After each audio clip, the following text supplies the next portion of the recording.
Bien amigos, ¿cómo están? Buenas noches. Hoy es un sábado 22 o 23:20. Eh, en este programa, en este coloquio de conversación, donde hay dos partes, yo y ustedes, eh, voy a recoger un guante, un desafío. Uno de mis seguidores, es decir, suscriptores a estos mini programas, a quien aprecio mucho porque fue quien me estimuló a hacer este desafío, esta iniciativa de poder conversar un tiempo entre 20 y 30 minutos no más sobre distintos temas. Yo lo había dejado de hacer hacía bastante tiempo y un día me comentó sobre este tema y saber que a lo menos una persona, alguien me había escuchado, me sentí como, eh, bien. Y él conversando en el fondo me propuso un tema, ¿m? No así directamente, pero me contó la experiencia que había visitado algunos países eh, como Checoslovaquia o la actual República Checa, como se denomina, y creo que un par de países que tuvieron la experiencia histórica de vivir bajo un sistema de socialismo real. Y, y me preguntó cómo era la vida, cómo se vivía, cómo se circulaba, bueno, cómo se vive en un país. Y me pareció interesante el desafío, poder hacer un relato, una conversación, un tema de este tipo. Porque necesariamente, voy a hacer un paréntesis, y miren qué curioso, quienes han visto otros programas míos han visto que ahí atrás hay un cuadro medio verde que me di cuenta que un poco como distrae. Esto un poco la imagen que se genera en esta conversación. Y ahora lo saqué un par de minutos hasta que termine esto. Pero ese cuadro es en sí mismo una conversación que quisiera hacer en alguna oportunidad porque lleva consigo un tremendo relato. En su momento lo voy a hacer. Se llama El árbol del diablo. Marx, con el capital en la mano, orienta, instruye, dirige a un trabajador para que con su hacha corte de raíz al árbol del diablo. Ese es el tema. Lo vamos a hacer. No digo que el próximo programa, pero lo vamos a hacer. Bueno, antes que haga esa experiencia les tengo que mostrar bien, digamos, este cuadro. ¿Mm? Vuelvo entonces a esto. ¿Verdad? Ambas cosas están vinculadas, ¿eh? No es un paréntesis en vano el que he hecho. Inevitablemente, cuando se habla de un país, sus cualidades, sus defectos, sus atracciones, sus cosas que no comparto, que no me gustaría vivir ahí francamente, o qué interesante, qué atractivo, me encantaría poder tener la experiencia de vivir allí. Eh, Uno lo hace desde una ecuación ideológica, ideológica, más que política. Política sí, pero antes que nada en un contexto ideológico. Y no es posible hacerlo de otro modo. Quien quiera decir que él lo hace con un relato independiente, ideológico, tomando distancia, solamente con una reflexión que logre independizarse de las categorías que están vinculadas con el tema de un Estado, de una sociedad, una época, una historia, una forma de vida. Si él cree eso, bueno, lamentablemente no es así, nunca va a poder hacer eso. Y decir eso ya trae consigo una suerte, digamos, de entrampamiento ideológico, ¿ya? Bueno, yo debo ser muy transparente. Evidentemente, yo al hablar de experiencias de vida en el socialismo real, lo hago desde de una visión, ¿ya? Desde una mirada, de un convencimiento honesto, honrado, verdadero. Por eso dije transparente, que como en la vitrina quiero que eso se vea muy claro, eh, en el cual eh, el elemento principal que gira en torno a esa realidad es una de las categorías principales, si no la principal, del marxismo. Entonces, mi mirada es marxista, inevitablemente es marxista al analizar y tener un relato, un diálogo, una opinión respecto a algo tan concreto. Un país, una época, cómo se vive, cómo es esa realidad, ¿ya? En un contexto histórico, bueno, por supuesto. Eh, bueno, ese eje es el tema de la propiedad. La propiedad. La propiedad también es una cosa eh, que tiene su escala. Está la propiedad de los recursos, de la industria, de la energía, de las comunicaciones, el transporte, todo ese movimiento que va estructurando la riqueza de la cual emanan los diferentes servicios y, y artículos de mercancías con las cuales satisfacemos nuestras necesidades, tiene una propiedad eh, social, estatal, digamos, ¿no? Donde el Estado, en definitiva, en su organización, eh, se reconoce como el propietario, el que dirige, organiza, el que planifica, controla y evalúa un proceso productivo, un proceso que está orientado al crecimiento, al desarrollo, como en cualquier país, solo que desde una estructura determinada.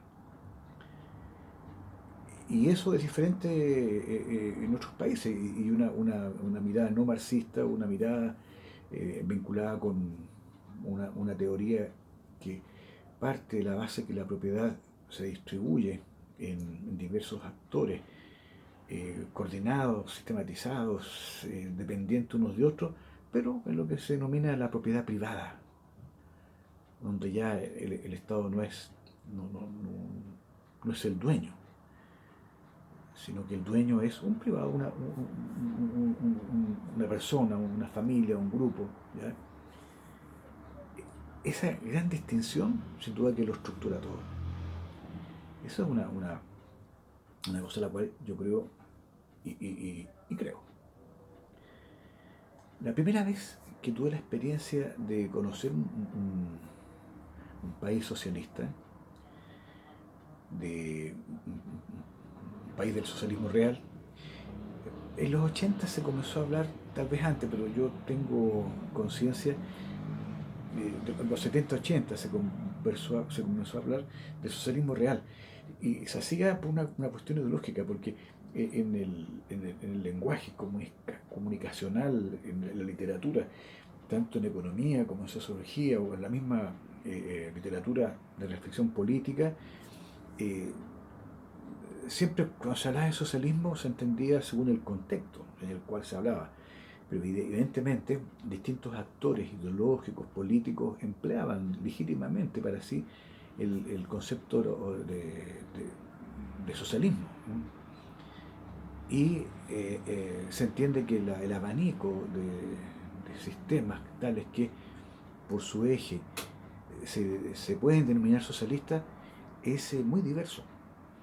Entonces, aquellos que, como los que yo acabo de describir, estados en el cual la propiedad central es del Estado y eso estructura todo, independientemente que puedan haber propietarios de industria menor, de comercio menor, de eso voy a hablar también, pero me refiero yo a la gran propiedad, ¿ya? Entonces, para focalizarnos en esos estados, se habla de socialismo real. Y creo que es una buena forma para poder aclarar más y no hacer tan largo el relato, el discurso, para que se entienda que estamos hablando de cosas diferentes. Eh, la primera vez que conocí un país socialista fue la Unión Soviética.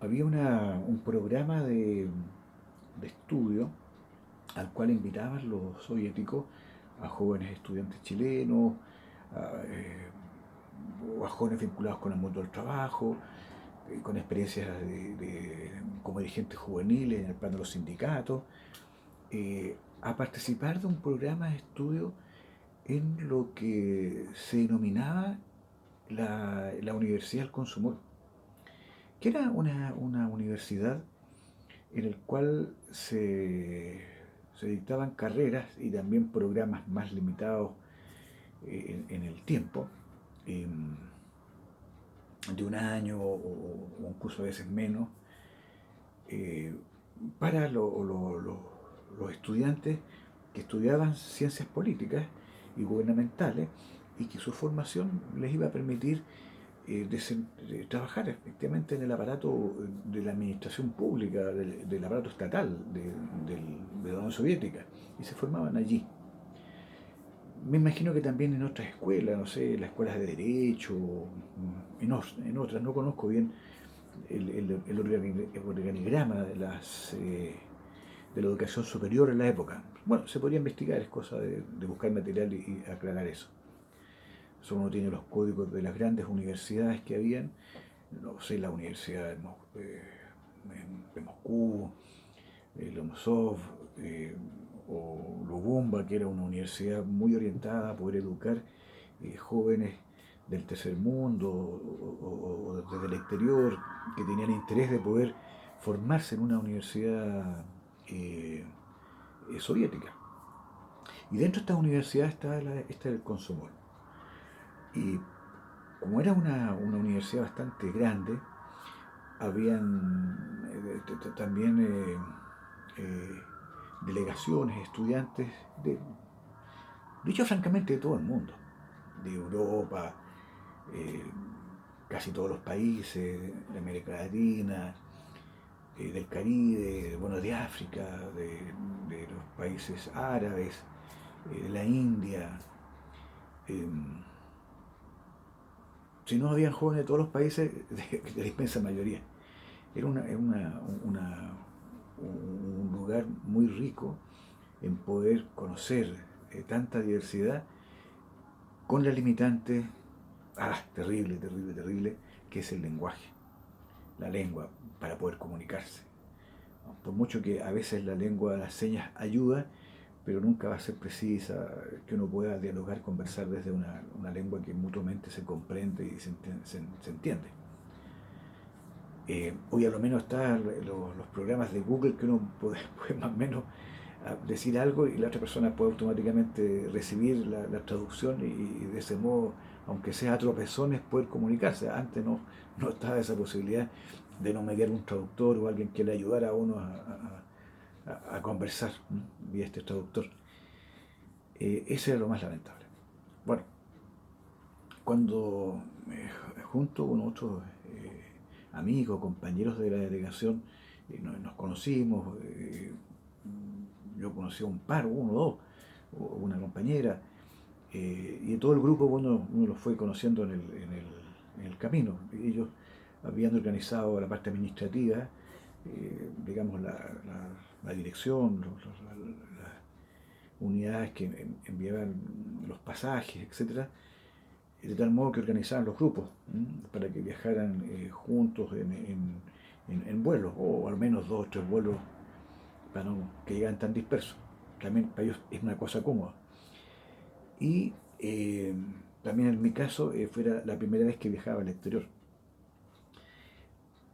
Podría hacer un pequeño relato de lo que fue esa experiencia de vuelo, pero tengo miedo que se me pueda ir el tiempo en eso, que lo más importante es otra cosa la que quiero desarrollar.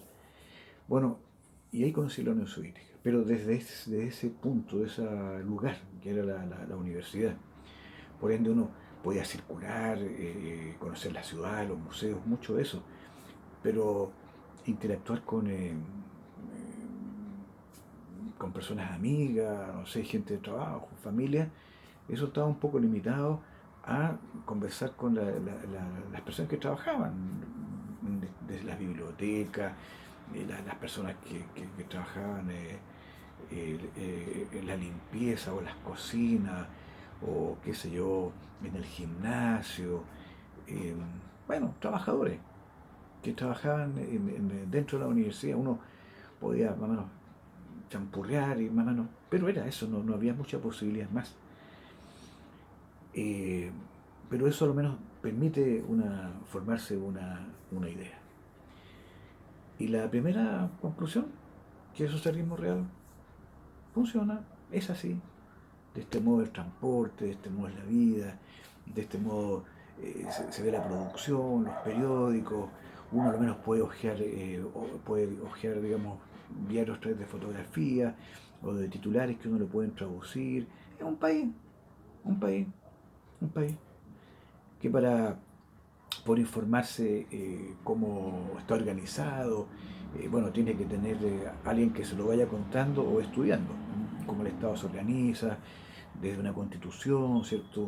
De un gobierno, un poder judicial, o también cómo se coordinan estos poderes, eh, la forma de poder legislar desde las cosas, las leyes centrales o orgánicas, como llamamos ahora en Chile, y las leyes que se refieren a las más variadas cuestiones que después evidentemente se deben descentralizar también en leyes, en cuerpos jurídicos menores como los decretos, etcétera, como el tema de los gobiernos locales o en el caso de ellos las repúblicas. Y eso es una estructura muy compleja, ¿ya? Pero ahí estaba, ¿m? Y una cantidad enorme de repúblicas, un Estado que acogía y asumía el rol de dirección política eh, a millones, ¿m? Cientos, un par de cientos de millones. Y, y después me gustaría relatar brevemente mi siguiente experiencia de vida en un país del socialismo real, que ya fue por 4 años. Ya uno puede decir, circulé, trabajé, vi, conversé, mi vecino, la gente que trabaja, también con el tema de la limitante del idioma, ¿ya? Eh, Haciendo la gran síntesis, porque ahí también puede haber todo un relato, pero no es el punto. Eh, en, en Checoslovaquia había una organización estudiantil eh, que acogía eh, delegaciones eh, de organizaciones en el tema de la, de la vida, de los asuntos de los estudiantes, que se denominaba la Unión Internacional de Estudiantes. Nosotros estábamos bajo condiciones de dictadura, evidentemente la coordinación de poder promover a uno u otro para que asumiera la responsabilidad de poder representar eh, una, una, una convocatoria, unas relaciones, una motivación de lucha, era muy compleja. Pero se realizaba. Y hubieron algunos consensos que me permitieron tener la experiencia de vida de viajar a, a Praga, donde estaba la sede de este organismo, y, y trabajar mancomunadamente con representantes de los diversos países latinoamericanos. Eh, no de todos, pero de varios de ellos. Y también la República Checoslovaquia, era también una composición de Estado en un proceso histórico también complejo, que tiene un desarrollo, que tiene un acontecer, que también queda conmovido, es parte de los momentos más dramáticos de la humanidad, como fueron las guerras mundiales del siglo XX, y en particular la Segunda Guerra Mundial. En ese proceso, ¿ya?, de, de estructuración de poderes, una,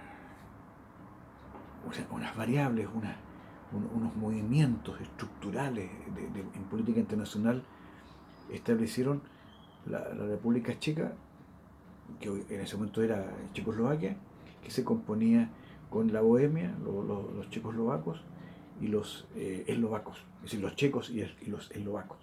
Pues era una voz compuesta, Checoslovaquia. Hoy día están separados, son dos repúblicas, la República Checa y y la República de Eslovaca. Praga es una sociedad, igual que en Moscú, digamos, son ciudades con un acontecer, un ruido histórico, una forma, como se manifiesta la historia, en el aire, en la mirada, en los edificios. El ruido es trae carga cultural, los pájaros, el río, las calles, las piedras, uno huele la historia de más de 1000 años, de 2000 años, y antes si quiere. Y en este proceso, en ese momento histórico, vive una experiencia de socialismo real. Entonces, es un socialismo real de verdad, en el sentido de que es una experiencia que se ha logrado, que se está desarrollando en unas condiciones de historia tremendamente profundas. Lo mismo sucede en la Unión Soviética respecto a Rusia. Y a través de la Segunda Guerra Mundial también se realizó esto en Polonia, en Hungría. Alemania mismo se conjugó en dos formas, en dos estados, ¿ya?, la República Democrática Alemana y la RFA. Pues bien, la forma de analizar, en valorar estas realidades, parte de la mirada marxista. Es decir, ¿qué es posible, qué es factible con una estructura del Estado donde la propiedad de los grandes recursos, de aquello que moviliza el todo económico, el todo de la producción y que requiere una gran planificación? ¿Cómo funciona eso? ¿Ya? ¿Cuáles son sus fortalezas? ¿Cuáles son sus debilidades? ¿Cuáles son sus desafíos? ¿Cuáles son sus amenazas? ¿Ya? Todo eso uno lo hace desde valorar como positivo, como aquello que de verdad resuelve el tema de la calidad de vida de las grandes mayorías, de las inmensas mayorías, ¿ya?, de casi toda la sociedad, viviendo en condiciones de gozo de la capacidad productiva que tenga ese país. Y eso es el objetivo del socialismo. Y bajo esa estructura de Estado, de gobierno nacional, regional, provincial, comunal y vecinal, se hace a partir de ese concepto. Y eso lo estructura todo. Entonces todo el acontecer menudo del día a día se debe entender desde aquello. Uno lo reconoce o lo desecha, cree, lo acepta o no lo acepta. Alguien puede tal vez aceptarlo bajo condiciones de ir examinando si eso es viable o no es viable, si de verdad se logra o no se logra el objetivo. Ya eso es otra cosa. Ese es una... Cuando digo otra cosa, una cosa importante, no digo que es una cosa así como que da lo mismo. No lo mismo, eso es muy importante. Y realmente el socialismo real logró poder resolver el tema de la distribución de la riqueza y que se manifiesta en los temas centrales al cual aspiramos en todos los países, que es el desarrollo, en un nivel de educación superior, superior en el sentido de que una muy buena educación preescolar, una muy buena educación básica, eh, de colegio y de universidad, buena, de excelencia, de matemáticas superiores, de física superior, de buen nivel de conocimiento de la química, grandes músicos, grandes deportistas, de muchas medallas para las Olimpiadas, grandes éxitos en aquello. Y eso son cosas que están allí, que son logros del socialismo real. ¿Ya? Y su estructura, su experiencia en pocas décadas logró tremendos resultados, desde la electrificación de Rusia al inicio del proceso a el desarrollo de las comunicaciones. Todo también en el tecnológico de los 50, 60, 70 y 80, mientras esa experiencia se dio. Y, evidentemente todo lo que uno se alegra y se satisface, se siente contento por lo que significó ver como real algo a la cual se aspiraba, a otro lo hace levantar el dedo acusador y hacer acusaciones en el tema de la democracia. Y el tema del ejercicio de la democracia uno puede discutirlo y lo podríamos hacer también en nuestro programa. Pero la organización del Estado, el nivel de desarrollo de la cultura, también permite desplegar distintas constituciones con distintos sistemas de promoción de las autoridades en sus distintos niveles, desde el nivel de un gobierno local, regional, hasta el gobierno central. ¿Cómo se promueve eso? ¿Ya? A través de una competencia de partidos o a través de la emulación política que permite ir escalando en elecciones directas. Para mí son directos, pueden ser que son indirectas, directas en el sentido de que hay eventos, desde congresos, diversas fórmulas en las cuales los dirigentes y los líderes se van asumiendo distintos desafíos en distintos niveles, hasta llegar a los niveles superiores, que es el que se hace cargo del gobierno por un periodo determinado. Periodo que puede estar marcado por una constitución que señala un hito u otro hito, o es otro tema que marca los hitos de la instalación de un gobierno, o no. He querido ser tremendamente transparente en mi mirada marxista de un comunista que tiene la alegría de haber conocido la experiencia del socialismo real, que lo valora, que cree que en la forma como se dice se derrumbó, terminó, que tenía muchas oportunidades de desarrollo y crecimiento y continuidad, pero por factores internacionales complejos, en un contexto de lucha de clase internacional, de guerra fría, como se decía, realmente quedó empantanado y no logró la ruta de salida. Bueno, China lo logró. Cuba es una experiencia que, a pesar de todos los huracanes que han tratado de barrer el socialismo en Cuba, no lo han logrado. El socialismo real tenía muchas oportunidades de ir realizando experiencias tales que permitiera salir adelante o seguir avanzando.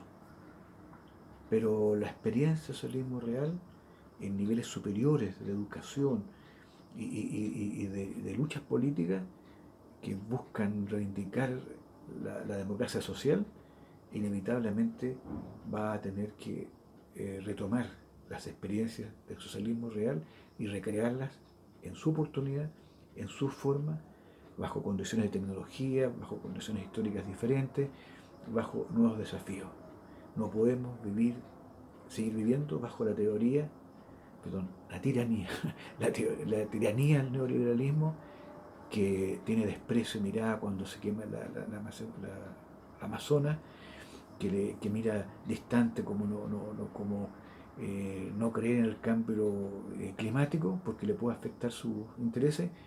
La tiranía que nos marca en la esclavitud cotidiana en tantas formas de vida y de subvalorar las comunicaciones. Bueno, ahí se me van, puedo decir tantas cosas, pero me quedo acá y puedo seguir hablando de otras cosas, socialismo real, y me encantaría. Bueno, y este amigo, que pensando en él, porque él me puso el desafío, me encantaría un día conversar cuando él vea este programa, yo creo que lo debería ver, porque le voy a avisar que lo hice y lo subí a Facebook, que me comente si le satisface o no lo que acabo de comentar, o si queda insatisfecho, le voy a preguntar qué cosas quisiera que relate, que cuente, para poder hacerlo en otro programa. Por ahora lo he hecho desde lo estructural, ¿ya? Lo grueso, que permite entender lo menudo, el detalle de la vida, por qué esto, por qué lo otro.